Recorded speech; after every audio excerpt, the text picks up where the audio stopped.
Students, आज हम फिर बताएंगे फिजिक्स टूल्स। फिजिक्स टूल्स में जो अगला टॉपिक है वो है फंक्शन, फिजिक्स टूल्स। क्योंकि इसलिए बताना ज़रूरी है कि जब हम फिजिक्स से न्यूमेरिकल लगाते हैं, फिजिक्स में कोई भी फार्मूला डिराइव करते हैं, तो इन सभी टूल्स का बहुत ज़्यादा यूज़ होता है। तो उसी में एक चीज़ आती है फंक्शन। फंक्शन क्या है? तो अगर कोई वेरिएबल क्वांटिटी दूसरी वेरिएबल क्वांटिटी पे डिपेंड करती है तो उसे हम क्या कहते हैं? फर्स्ट वेरिएबल क्वांटिटी को फंक्शन कहते हैं। फॉर एग्जांपल, जैसे एक वैल्यू x है और दूसरी क्वांटिटी है वैल्यू y, तो ये भी वेरिएबल है, ये भी वेरिएबल है। अगर हम x को चेंज करें, x की वैल्यू में चेंज करें और y में भी चेंज आए, तो जब चेंज कर रहे हैं तो इसका मतलब वो कांस्टेंट नहीं है, वो वेरिएबल है। तो ये वेरिएबल अगर है, इसकी वैल्यू चेंज करते हैं तो करस्पॉन्डिंग इसकी वैल्यू भी चेंज होती है, तो इसे हम कहते हैं y is function of x। तो इसको हम क्या कह देते हैं? y is function of x। जहाँ पे x भी हमारा क्या है? वेरिएबल है, तभी तो इसकी वैल्यू हम चेंज कर सकते हैं। और y भी हमारा क्या है? वेरिएबल है, तभी इसकी वैल्यू हम चेंज कर सकते हैं। तो कहने का मतलब any variable quantity depends, any variable quantity depends on the other variable quantity, then first variable quantity is called as function of other। तो इसे हम कहने का तरीका y is function of x, ये कह सकते हैं y is function of x।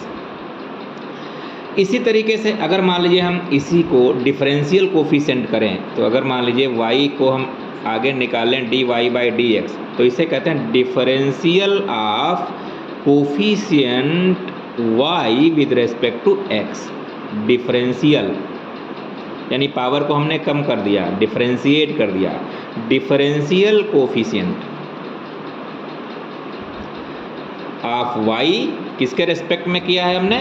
x के, वेरिएबल x के रेस्पेक्ट में किया है, विद रेस्पेक्ट टू x।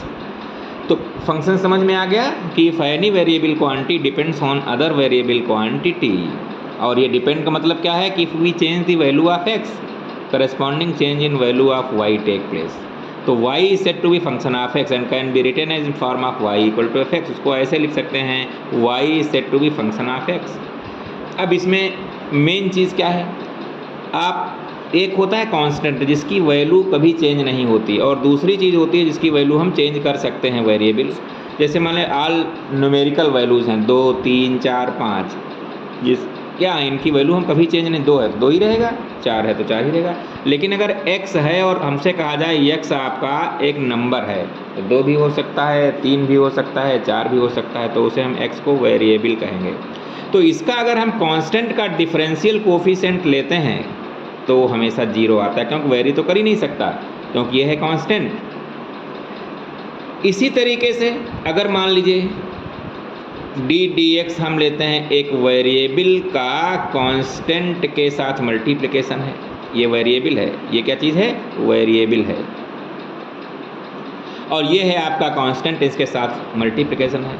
तो कांस्टेंट में कोई चेंज नहीं आएगा, हाँ इसका डिफरेंशियल डेरिवेटिव जरूर लिख दिया जाएगा।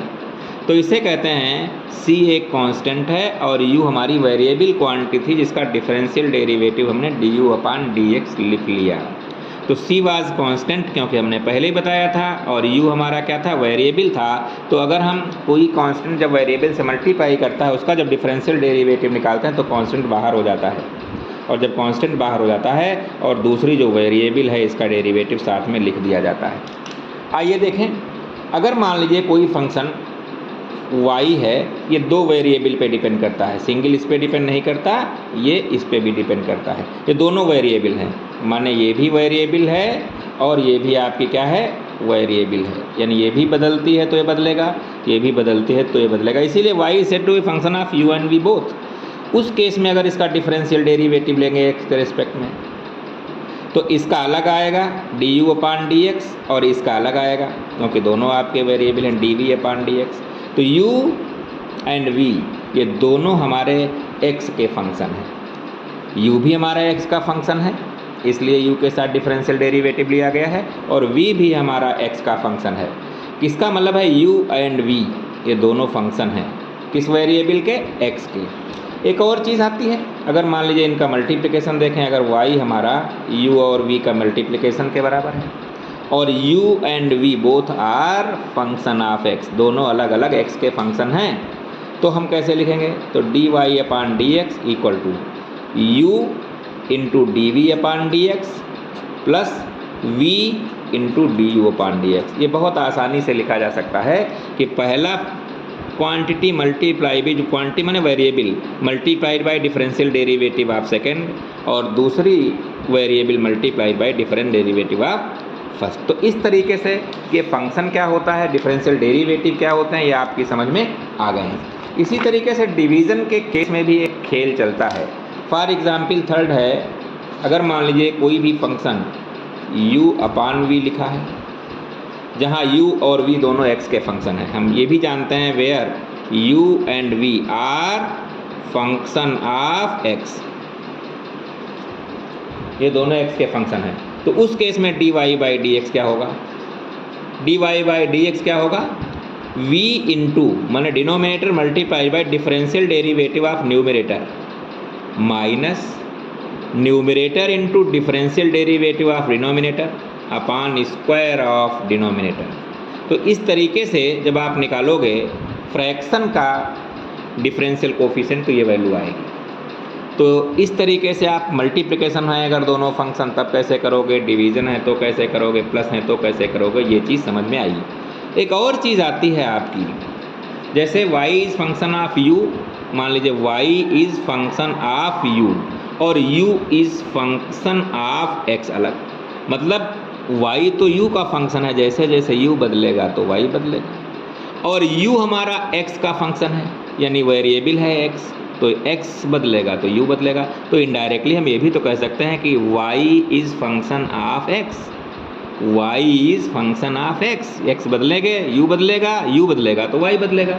तो अगर इसका हमें लेना है x के रेस्पेक्ट में dy बाई डी एक्स, तो चूंकि y सीधे सीधे x का नहीं है, u का है, पहले फंक्शन किसका है? u का है, तो इसको लिख लेंगे dy बाई डी यू, और u का है x का है, इसलिए du बाई डी एक्स। तो देखो ये दोनों कट जाएंगे, वही चीज़ आ गई कि नहीं आ गई? तो इस तरीके से हम डेरिवेशन निकाल सकते हैं, डिफरेंशियल डेरिवेटिव निकाल सकते हैं। जिस वेरिएबल का कोई फंक्शन होता है उसी के रेस्पेक्ट में हम डिफरेंशियल डेरिवेटिव निकाल सकते हैं। कुछ कॉमन डेरिवेटिव जो बहुत ज़्यादा यूज़ होते हैं वो हम आपको बता दें, बहुत ज़्यादा फार्मूले में यूज़ होते हैं कॉमन डेरिवेटिव, उनकी वैल्यूज़ हम आपको बताना चाहते हैं। जैसे अगर मान लीजिए डी एक्स निकालना है, फर्स्ट डिफरेंशियल कोफिशिएंट बोलते हैं, x की पावर n का निकालना है क्योंकि x तो वेरिएबल है। तो इसमें क्या होता है, बहुत ही ढंग से समझने की ज़रूरत है। पावर पहले आ जाती है और बाद में जो वेरिएबल है इसकी पावर 1 कम हो जाती है, ये इसका फार्मूला होता है। जैसे मान लीजिए आपसे कहा जाए डी एक्स ऑफ x की पावर 6 का निकालिए, तो पावर पहले आ जाएगी 6, फिर वेरिएबल की पावर 1 कम हो जाएगी, देखिए 5 रह गया। तो इसका जो डिफरेंशियल डेरिवेटिव आया 6x टू द पावर 5 आया। अब ट्रिगोनोमेट्रिक फंक्शंस के कैसे लेते हैं, जैसे मान लिया D x of sine x का लेना है, तो साइन एक्स का क्या होता है डिफरेंशियल डेरिवेटिव कास एक्स हो जाता है। लेकिन अगर हम कास एक्स का लेंगे, इसी में अगर हम कहें कि हम डिफरेंशियल डेरिवेटिव कॉस एक्स का लीजिए, तो वो साइन एक्स नहीं होगा, वो माइनस साइन एक्स हो जाएगा। क्या हो जाएगा? Minus sine x. Differential derivative, क्योंकि साइन एक्स एक फंक्शन है जिसमें एक्स वेरिएबल है, 0 डिग्री 30 डिग्री 45 कुछ भी हो सकता है, तो उसका अगर डिफरेंशियल डेरिवेटिव तो कास एक्स होता है, लेकिन अगर कास एक्स का देखें तो माइनस साइन एक्स होता है। इसी तरीके से D x of ten x का देखें तो टेन एक्स का हो जाता है सेक स्क्वायर एक्स। क्या हो जाता है? Sec square x.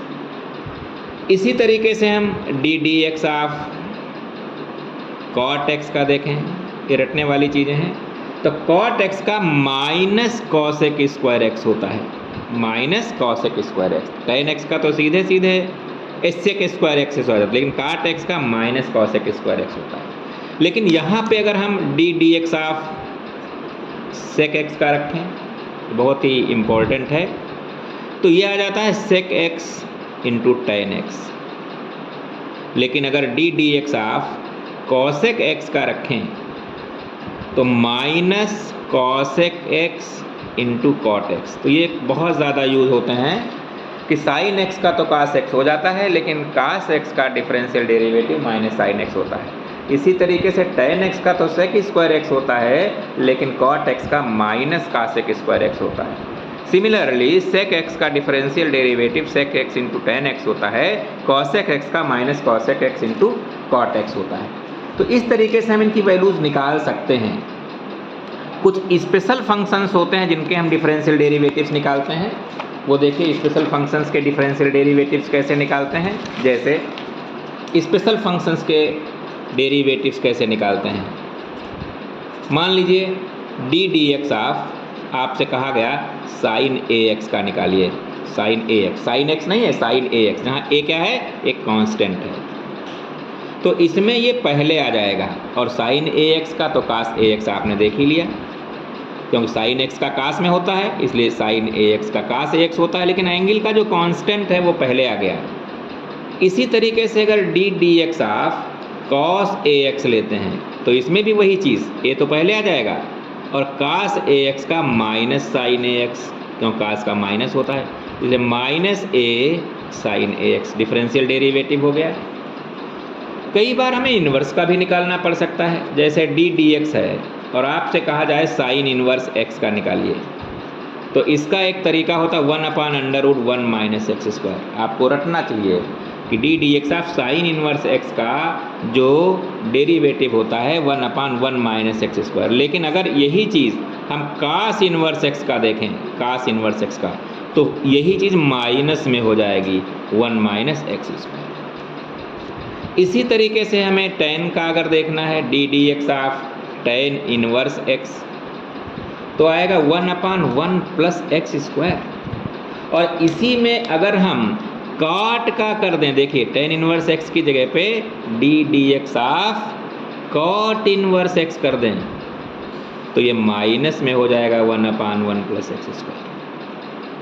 बहुत इंपॉर्टेंट और इंटरेस्टिंग चीज़ें भी हैं। एक बार अगर सिमिलरिटी आपको पता चल गई then you can very easily solve. इसी तरीके से मान लीजिए आगे आता है d D x of sec inverse x, sec inverse x 1/x √x square minus 1। लेकिन अगर यही चीज़ कॉसेक इनवर्स एक्स में आती है तो बहुत आसानी से इसी का माइनस हो जाएगा। तो आपको प्लस माइनस ध्यान रखना है, जो एक सीधे सीधे फार्मूले में आते हैं वो प्लस में होते हैं और उसके अलावा माइनस में होते हैं। इसके अलावा कुछ एक्सपोनेंशियल फंक्शंस भी होते हैं, लॉगरिथमिक फंक्शंस भी होते हैं, उनमें कैसे क्या होता है वो भी काफ़ी ज़्यादा यूज़ होते हैं। जैसे मान लिया D D x of exponential function e की पावर एक्स किया, तो इसमें कुछ नहीं करना है, ई की पावर एक्स ही आएगा। लेकिन अगर डी डी एक्स ऑफ ई की पावर 5x किया तो 5 पहले आ जाएगा, ई की पावर 5x, कांस्टेंट पहले आ जाता है। ई की पावर x का तो ई की पावर x हुआ, अगर 1 मान लो तो 1 पहले आ जाएगा यहाँ पे, लेकिन अगर 5x है तो पहले आ जाता है। इसी तरीके से डी डी एक्स ऑफ, अगर आपको इसका डिफरेंशियल डेरिवेटिव निकालना है log ऑफ x का, तो यहाँ पे 1/x हो जाता है, no doubt. log of x base e अगर निकालना है तो बहुत आसानी से आप इसको निकाल सकते हैं 1/x। लेकिन इसी का एक स्पेशल केस आता है, अगर हमें D D x of log of x, ई के बजाय यहाँ पे कोई कांस्टेंट है a निकालना है, तो 1/x log of a base e, तब ये करना पड़ेगा, क्योंकि वहाँ पर भी अगर ये लगाएंगे ई बेस है तो log ऑफ ई बेस ई 1 हो जाएगा, इसीलिए खाली 1/x लिखा है। लेकिन अगर लिखा है log of x base E base a, तो यहाँ पे हमें चेंज करके लिख देना पड़ेगा 1/x, तो ये वाला आ गया, log of a base e, इसकी वैल्यू कितनी होती है ये हमने। इसके कुछ एग्जाम्पल्स देख लीजिए, जैसे बहुत आसानी से हम इसके एग्जाम्पल्स देख सकते हैं और सब समझ में आ जाएगा।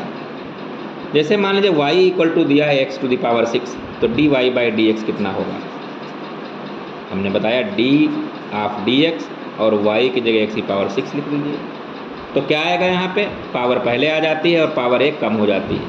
क्लियर हो गया, इसमें कोई डाउट तो नहीं है।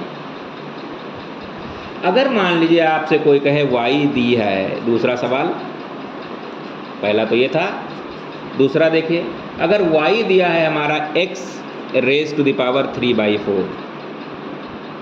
तो dy/dx निकालिए, ये आपसे कहा जा रहा है।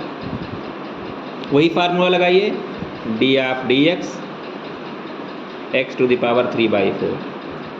तो 3/4 पहले आ गया, x raise to the power इसमें से -1 चला जाएगा, तो सोल्यूशन जो आएगा that will be x raise to the power -1/4। इसी तरीके से एक तीसरा फॉर्म देखिए, अगर y equal to ax² plus bx plus c है, इसकी पावर 3 दी हुई है। अब आपसे ये कहा जा रहा है u equal to ax² plus bx plus c है, तो y इक्वल टू u की पावर 3 कह सकते हो, तो dy/dx निकालिए। तो आपसे कहा जा रहा है dy/dx निकालिए। बहुत आसानी से आप कह सकते हो। यहाँ से अगर आप देखो तो y इक्वल टू क्या है, y इक्वल टू u की पावर 3 है 3, और u is function of x, बाद में ये फंक्शन ऑफ x है। तो यहाँ पे हम कह सकते हैं dy/dx निकालने के लिए हमने क्या बताया था, इसको dy/du निकालें और du/dx से मल्टीप्लाई कर दें, यही तो बताया था मैंने।